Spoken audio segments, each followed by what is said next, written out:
Welcome to Implant Outlook, a podcast dedicated to the implant printing industry. Hi, this is Bob Neubauer coming to you from Printing United Expo in Orlando on the second day of what's been an action-packed trade show so far. In addition to seeing all the equipment on the massive show floor, there have been a lot of implant networking opportunities. The Implant Forum just finished an hour ago, and IPMA had an implant breakfast and will also host a happy hour later. So I've been very busy talking with implant managers all week. I brought 3 of those managers together in our show floor recording studio to find out what they've got going on in their implants back home and get their observations about the show. All 3 are managers of K-12 school district implants in 3 very different parts of the country. We've got East Coast, West Coast, and smack in the middle in Omaha, Nebraska. So welcome to all of you. I appreciate you being here and doing this. Why don't we go down the line and let you introduce yourselves. Start with Christina. Christina McDonald with Seminole County Public Schools in Florida. I am Nikki Hiller from Omaha Public Schools in Omaha, Nebraska. And I'm Lee Christensen from Hemet Unified School District in Southern California. Well, welcome to all of you. Why don't you each tell us a little bit about your implants and how many people work there? What are the main items you print? What production equipment you're using? Start with Lee. We do a lot of curriculum printing. Yep. We do that on mostly a Xerox Baltoro and 2 of our new Kyoceras. We do everything from window perfs down to individual pages that the teacher hands out in a class set. So we do a lot of that work, and it keeps us very busy with our 8 employees that work in the print shop, including myself. And that allows us to get all of the product out for our school district as well as 4 or 5 other school districts which we support as well in our print shop. That's right, you do. Well, thanks, Lee. Nikki, tell us a little about your shop. I have 15 employees. We support a district of 52,000 students, close to 94 schools, and 109 buildings. The printing we do is consumables or curriculum for the students. We also support the administration building, which does business cards, letters, envelopes, mailings, postcards, everything they can do on our storefront in order, including ADA signage and wide format products. So in Seminole County, we're the 12th largest district in Florida. We support 67,000 students, about 60 schools, as well as the district office and the auxiliary buildings. We are also a profit center for the district, so we're open to the public. We support other municipalities, nearby colleges. We do everything from support materials to wide format, a lot of wide format window graphics, things like that. We have 5 full-time, 2 part-time staff currently, and we're looking to expand. Yes. You're really close to the expo. What's it like to be able to drive to a major expo like this? It's been great. It definitely was not far drive at all after the I-4 traffic. Yeah. But you were able to bring your staff because of that? I did. I brought all my staff yesterday. It's because it was so close. They took a part of their day, and they got to just get the full immersion experience, and we're going to do a wrap-up on it on Friday to see what they all took in and what ideas we can bring into the shop. Wow. Well, you're very fortunate to be able to do that. Now, I know from talking to you that you're a pretty proactive manager. You're always looking for opportunities and thinking outside the box. That's led to some equipment upgrades over the past couple of years. In fact, some of those things you saw at last year's expo. So just tell us about some of those upgrades and new additions. Sure. So probably about 5 years ago, we upgraded our production fleet. Last year, we upgraded our color production equipment.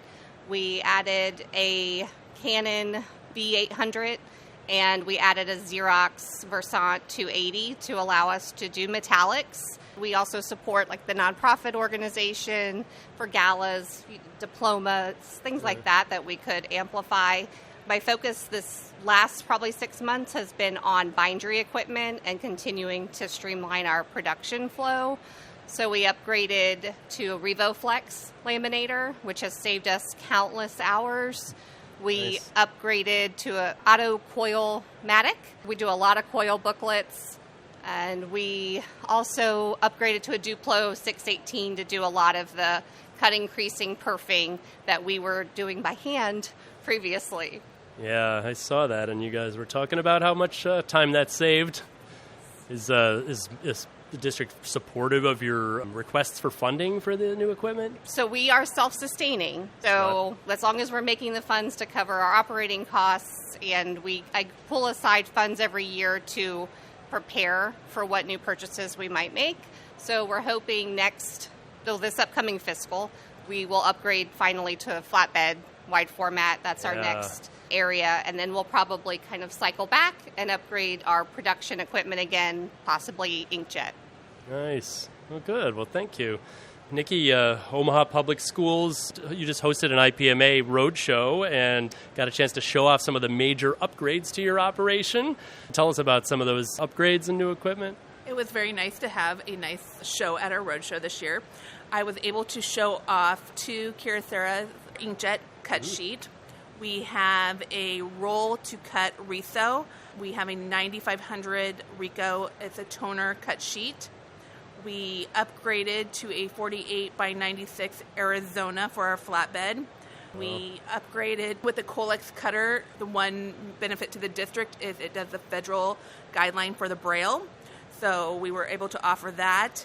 We brought in a folder inserter from Quadient to help streamline the stuffing that the district was doing. We upgraded with 2 Duplos to automate the cutting, save the time compared to having a staff member sit there all day long and cut. We also upgraded with a couple laminators. Wow, how did you get the district to support all of that? I did a lot of research. I did a lot of cost savings and the percentage of bringing all of that back in-house and try to be a centralized print shop.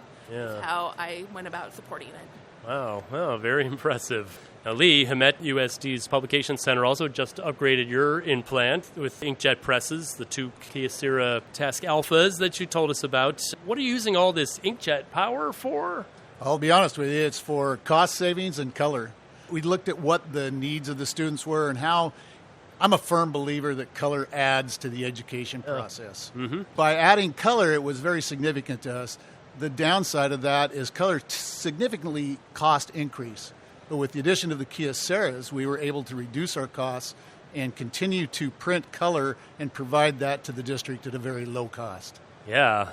I know you were one of the first school district implants to venture into production inkjet, and curriculum was one of the main reasons behind that. What are advantages to the district of having you do the curriculum instead of outsourcing it? It's really about the return on your investment. By investing in those pieces of equipment, we're able to reduce costs and still provide the product to the teachers in the way that they want it. So we give that to them in an order format that they like and something that they can use to teach their students. Yeah, that's perfect. So, Nikki, is your inkjet upgrade going to allow you to expand into curriculum printing? That is our hope right now. We are in the process of doing RFPs to see what we can do to bring in consumables. So that is a huge undertaking for the district. And so right now I am the pathway to do that, to give the teachers the option of what Lee was talking about. They all want it in the order that they want it. They want to make those books not as heavy for the students. There are many options of why schools should start printing their consumables. It is a low cost, and to deliver it in a smaller packet, logistics is easier for the school district. Does that come down to a school board decision on doing the internal printing of that? I think it comes down to what the schools want to offer for the curriculum, what they want to teach, and also for the finance department to decide what is the best option to keep it in-house. Yeah. Christine, are you printing? I know you're printing some educational materials, but is it curriculum? So we are not printing a lot of curriculum-based materials. There's very few we do. Ours is more supplemental, like to add on to the curriculum that they already are receiving. A lot of our district is digital, so a lot of their curriculum is digital. But again, we all know color and a hard copy is a lot of how people learn. Right, you retain data better from a we always printed want to page. be ready and prepared to pivot if that should ever change. We have been looking into doing inkjet for the purpose of reducing our cost that we're charging to the schools to allow more color flexibility so that they can reduce their budget but still get the beautiful colors that they need for their learning materials. Nikki and Leah, either of your districts ever have that period where they were trying to move toward digital curriculum, off of devices as opposed to printed, and how did that change? I just sat in a meeting, and the meeting was just about that. They really thought right before COVID hit, that most school districts would go to all digital. What they found out, even through COVID, they did not transfer all of that to a digital form. And I feel even now, we're printing a thing called credit recovery. It's for high school students that cannot sit in a normal classroom and learn with the normal students. And this is printing curriculum for them, because what it has taught is it slows them down enough to have that physical paper in front of them to retain what they're learning, compared to a digital form, which they were seeing that these kids were just pushing the buttons to get through to the next thing, and then when they went to go take the test, they were failing out. So those two things really has brought attention to how we're going to get these students to, one, learn, take tests, and be at a reading level, which OPS is trying to get all students to read at grade level by 2030. What's your experience, Lee? Well, I've been in printing since 1978, and you can do the numbers on that one. But all that said, they've been telling me for a long time that print will no longer exist and that things will go digital. I am a firm believer that in education, having a hard copy in front of you, in many cases, allows you to see things in a different light. And pen on paper gives you writing skills and math skills that you can't get in a digital system. Now, that being said, I am also a firm believer in going digital in areas where you can support that and where it's effective for the students, because the students need to learn that basis as well. But to have the solid basics on paper and ink, I think is very valuable to that student, and I continue to believe that way. Yeah. Good. Another area that you're all working in is wide format, and Christine, I was at your shop this week. I got to see some of the items that you're printing. Tell us what kind of graphics you do for the schools in your district. Sure. Well, we do the basics of posters and stickers, menus for food service. We do a lot of magnets, yard signs, but what I'd say, mostly known for with our wide format is the window graphics for the schools and wall wraps, because that's easily can change the entire environment in a school setting. I was telling Bob earlier, especially in an elementary level, to see the colors and their mascot doing different things or on an adventure or something. Those are all fun things that can be changed out and just bring a new environment to the learning facility. Yeah. Nice. Has it been a good service for you to add? Absolutely. It's been a learning experience, but it's been great. Oh, sure. Right. Well, what are you doing, Nikki, in Omaha? One thing with our new Colex cutter, which was pretty cool, we cut out a lion in a space suit this year, and it was to really have the kids have that while they're reading and to be kind of like a mascot to them. So it was kind of fun taking something that usually would be flat and making it kind of 3D and letting the kids see the joy in that. We are really expanding in our signage and our ADA signage. That is our goal this year, to try to rebrand at least 5 schools and have them up to date with all the ADA. Wow, that sounds like it'll be a lot of good work for your operation. Nice. Wow. And Lee, and I know we've talked about the importance of window graphics in sunny Southern California. What are you printing a lot of? Yeah, Bob, that is one of the main things that we print. We do window graphics, and we have done one of the buildings that we just completed, we had 3,200 square feet of windows that we had to cover. Oh. So it took us a significant amount of time. But that being said, it was interesting to see the reaction of the students, because we have some great designers at our school as well. Yeah. They did some hand-drawing applications of their logo and their mascot that we then applied to the school, and it looks fantastic. We just recently completed a wall in the district office where it's a 3D application, so we have a part sticking out and part going back, and then a wall. It's a timeline for our entire district. That allows, not only as you enter the DO, you get to look at the timeline and you get to read about the school district, where it started back in 1896, all the way to present day and what we're adding. So it's great to be able to share that with people outside of the district as they come into the district, as well as knowing that that's going to be there a while and people are going to get to see that. Are you doing the installation of these graphics, your shop? We are doing the installation of those graphics. We have 8 folks that get out there and do that, but between print and graphics, it's a challenge sometimes. I will be honest. Yeah. That is the biggest challenge, is finding the time. We also do apparel. We also do wide format. We do all of the products that are there. So sometimes we have to really prioritize what needs to get done. Yeah. Well, how did you get the skills? Did you send them to training to install? We did. Well, and myself as much. So I did a lot of training. I went to classes on both installation of wall and vehicle wraps as well. So I've done that in the past, and I've been able to share that.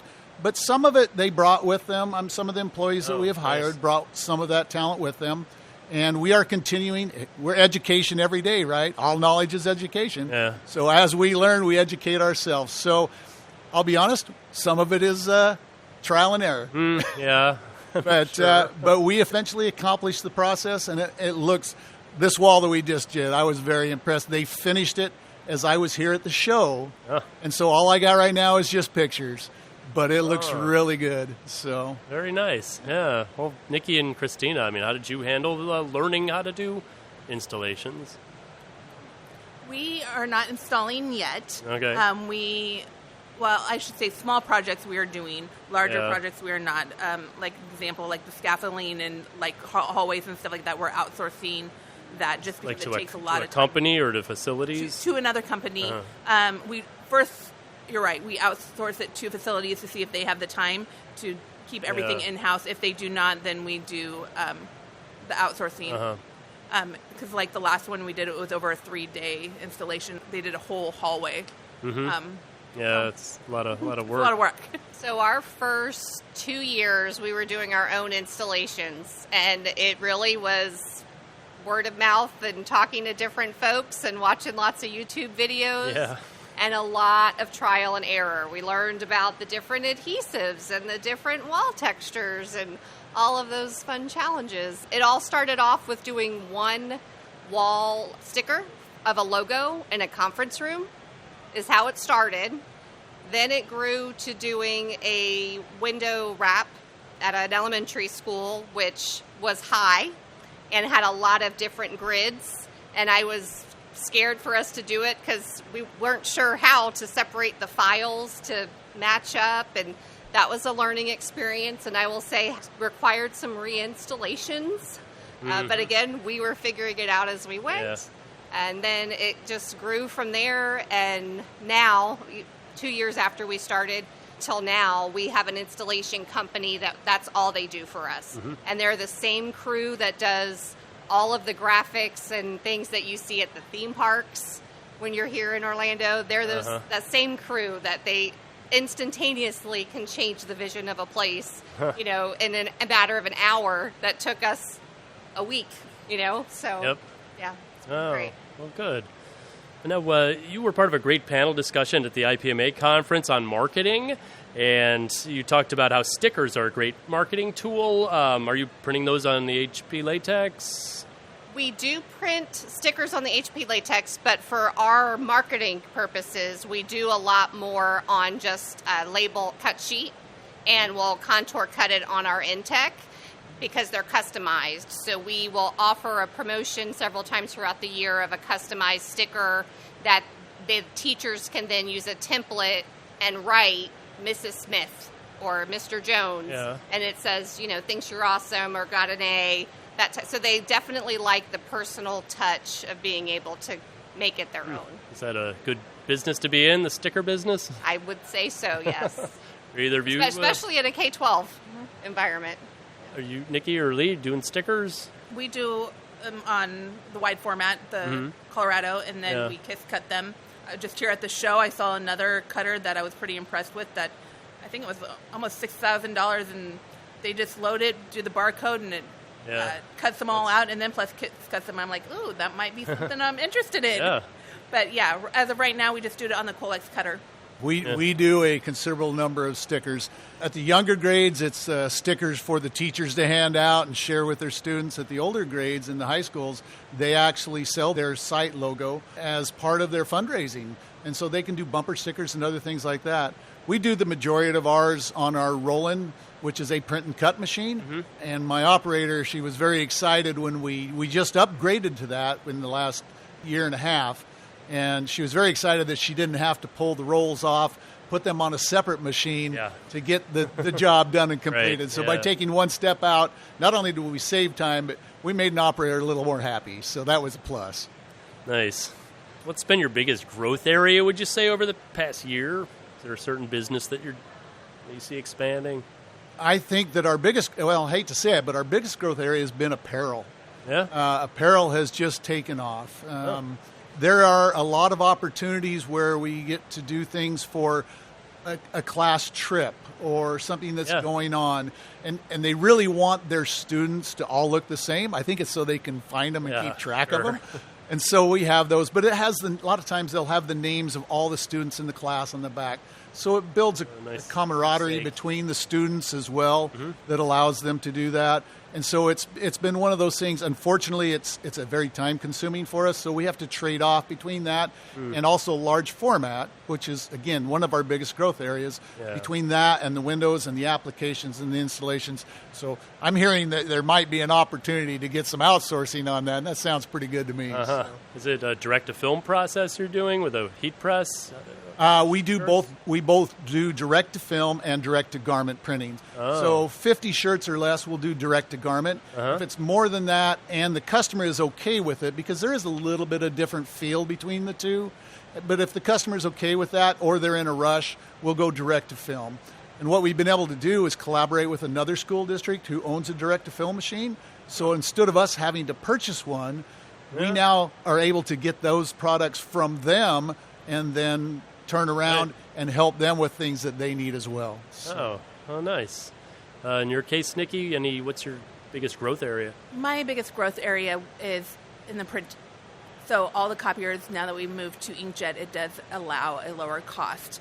And with the expansion we're doing, one of my proposals was trying to take the work off of the teacher and their paras so they can now focus on the student. Teaching. So, yes, teaching is where they need to be. Doing that, it has funneled more work my way, so they can spend that time with them. Yeah, good. What do you see as the big growth area, Christina? Our biggest growth area has been wide format for sure, but I think it's kind of stayed pretty steady the last year or two. Color copies has definitely grown, I'd say threefold what it was 5 years ago. And promotional products. Oh, yeah. So we have that partnership with Swag Force through IPMA. That's allowed us to kind of have an easy point of entry to see how that would work for our shop and whether that's something we would want to really bring in and start doing. Yeah, good. Well, I'm glad that's working for you so well. So here at the Expo, what have you seen that impressed you or that might help your implant grow? Well, I know I have lots of questions now for Nikki and Lee because they are running equipment that I was looking at the show. So I was definitely looking at some inkjet equipment, looking at the flatbed printer and cutter combination, and just grabbing ideas from everyone. Nikki, what have you seen here? One thing that intrigued my interest is the inkjet envelope. We have a toner envelope right now, and then I think that would lower our cost on printing, and the speed was quite faster. So I think I could do 10,000 an hour on this machine I was looking at, and the cost was, I think, under 30,000, and so the ROI on that will be a no-brainer. Yeah. So I really liked that. The other thing is I have a Colorado M series, and I would like to streamline the printing to cut, so it will save the time compared to moving it onto a different machine. So I will be looking at those options also. Nice. How about you, Lee? Have you seen anything here that impressed you? You mean aside from the size and being completely overwhelmed? Yeah, it is hard to take it all in. But, I mean, anything you looked at and said, oh, that looks... There is. And, in fact, some of the roll-to-roll high-speed inkjets have really impressed me. And as I'm starting to look forward to the next 5 years and what our opportunities may be and how we can help out other districts even more than what we're doing now. We're starting to see more districts around us that have less print options, and they're trying to reach out to us to see if we can help them. But being at capacity most of the time, it's not really an option. So looking at the high speed, the roll-to-rolls, and the finishing equipment that goes along with that, and trying to see how the ROI would be on that over the next 5 years is what has really interested me in this show. We have looked at some really good vendors and some stuff that I had not seen before. To be honest with you, I didn't even know that Heidelberg was in digital. Yeah. I've run offset Heidelberg presses for years, and I walked in there, and there was Heidelberg's booth, they had an inkjet. and they have all their digital sitting there, and I'm like, wow, that is impressive. Yeah. So, but yeah, that's the biggest thing for us is that roll-to-roll high speed. Oh, good. Well, so what would you all say to a manager who has never been to the expo about what they're missing? I would say this is a great expo to see multiple vendors and tons of hands-on experience that you can definitely touch, feel, talk to each person that's an expert in it. Plus, each one of these has different opportunities to network. And I think that is the best thing for a manager is to talk to everybody about what they're running, what they're doing, and how you can put that in your shop or even help them put new things into their shop. Yeah. Anything to add, Christina or Lee? A lot of people don't ever come to the show because they think, I'm not buying anything, so... I've always been a firm believer you don't know what you don't know. Yeah. Same. And Yeah. this is where you learn what you don't know. So being here and looking at all of those things that are out there and the opportunities and then finding ways to turn them around to aid, whether you're in a commercial business or whether you're an implant like we are in a K-12, is significant. That's the reason I'm here. I mean, I do have equipment that's coming up that needs to be renewed, and so I need to be able to do that. But at the same time, just getting to talk with them, seeing the things that I have not seen before, being refreshed on the technology that currently exists that I wasn't aware of, that's super significant. And I don't think you'd get it anyplace else other than the show. Yeah. Yeah, this is definitely the place to just see it all. And it doesn't matter what your budget is. I mean, they have very small equipment. They have the largest of commercial equipment. It's really an idea house of just being able to see different things, think out of the box. Like I brought my staff here the other day, and as soon as we walked in the doors, I said, this is the only place you can go and you can touch and feel every surface, and nobody's going to think you're a weirdo. Because that's what everybody else here wants to do. They want to see what it's made out of. They want to see if it's laminated or not. Yeah. You know, and it's like SeaWorld for printers. Yes. But, you know, I would say one other thing. If you're going to do one word of advice, be willing to spend the time. We barely got through a third of the show the first day. Yes. So it's a lot of aisles and it's a lot to see. Yes. And I still haven't been able to take advantage of the education sessions. No, it's hard. Several times I've been here, I have not been able to fit it in because there is just so much to do. Yeah. Is there anything that any of you heard from each other that intrigued you and you want to ask a question to someone else here? I have a list. I have a list of questions already that I want to ask both of you. We'll be here a long time, so. Well, here's one. I met you when you were, I think it was a IPMA, the first IPMA conference I went to. Yeah. And you were just starting from scratch because you didn't know any of your financials, you didn't know anything, and look how much you have come, or how far you have come. I mean, just listening to you about adding new employees. What do you think it would have been 2 years ago to now you're ready to expand and add new employees. How did you get here? Just strategizing where we could be the most efficient and just streamlining our processes, making things easier for our operators, making our workflow easier, both in the operations and with our web to print, and just making every touch point that we do have a purpose of just making it easy. And then I also have that added challenge of being self-sustaining. So I have to market and treat myself like I'm running my own business, supporting a K-12 environment. So it's definitely a niche that I'm in, but I love it. Our team's great, and as long as you're enjoying what you're doing and seeing the outcome of it, and at the end of the day, we're supporting the kids. Oh, that's I applaud great. it. Yes. very much so. And you're pretty good at marketing, too. You understand the value of marketing for an in-plant, and not every in-plant does.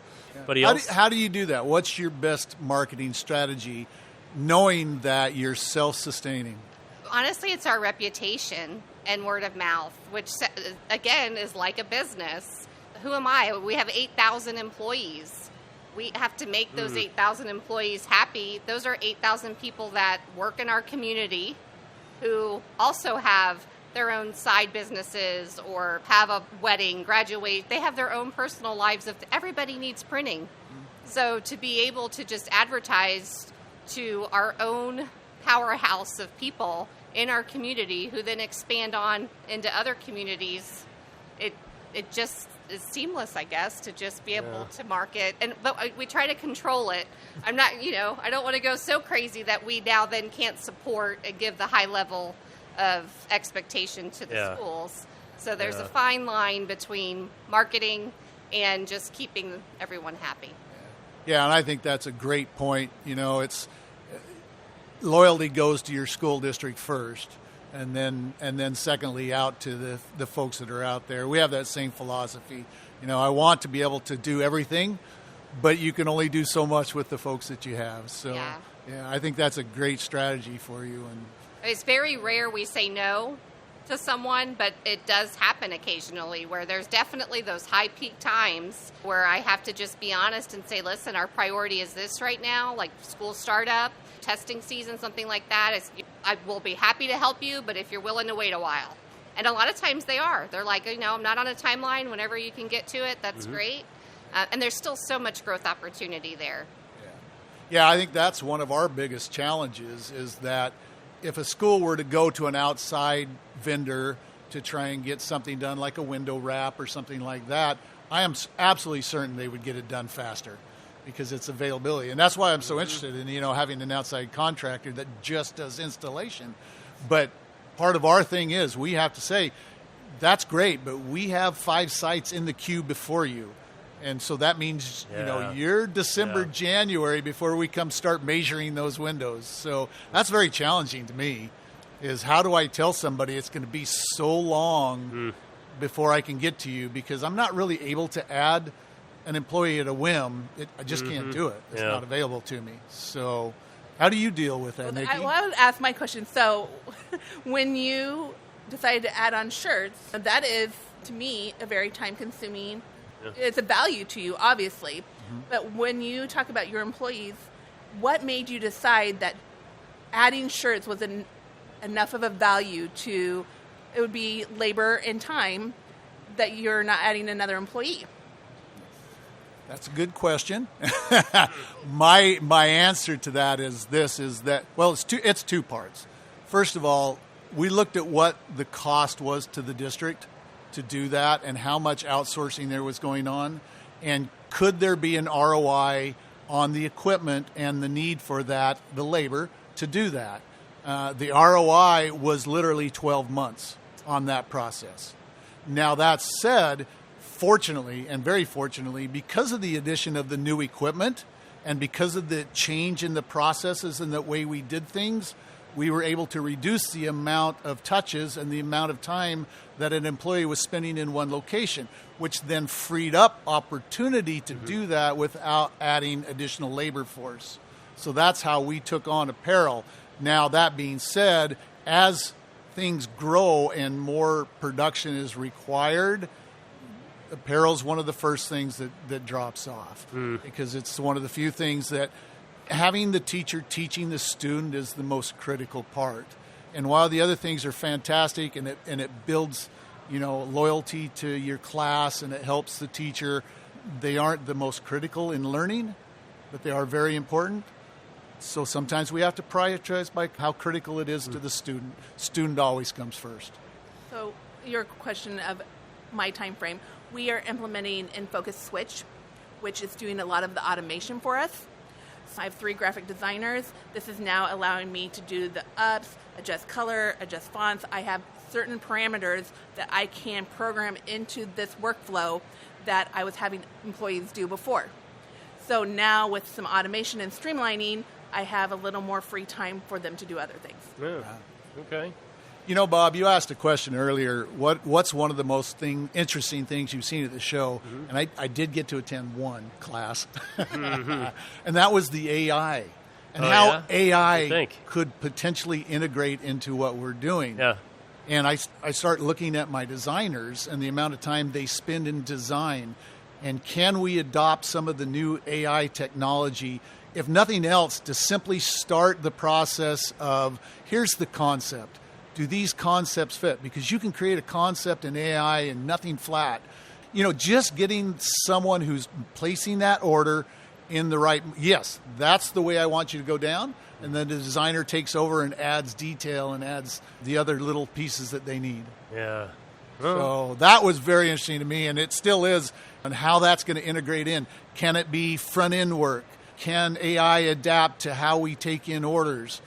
That, I think, is going to be one of the next steps, really big steps in our environment in print. And what it does is it integrates print into technology. Mm-hmm. And I think that's pretty interesting. Well, I'm glad the course got you thinking and gave you ideas. That's what it's all about.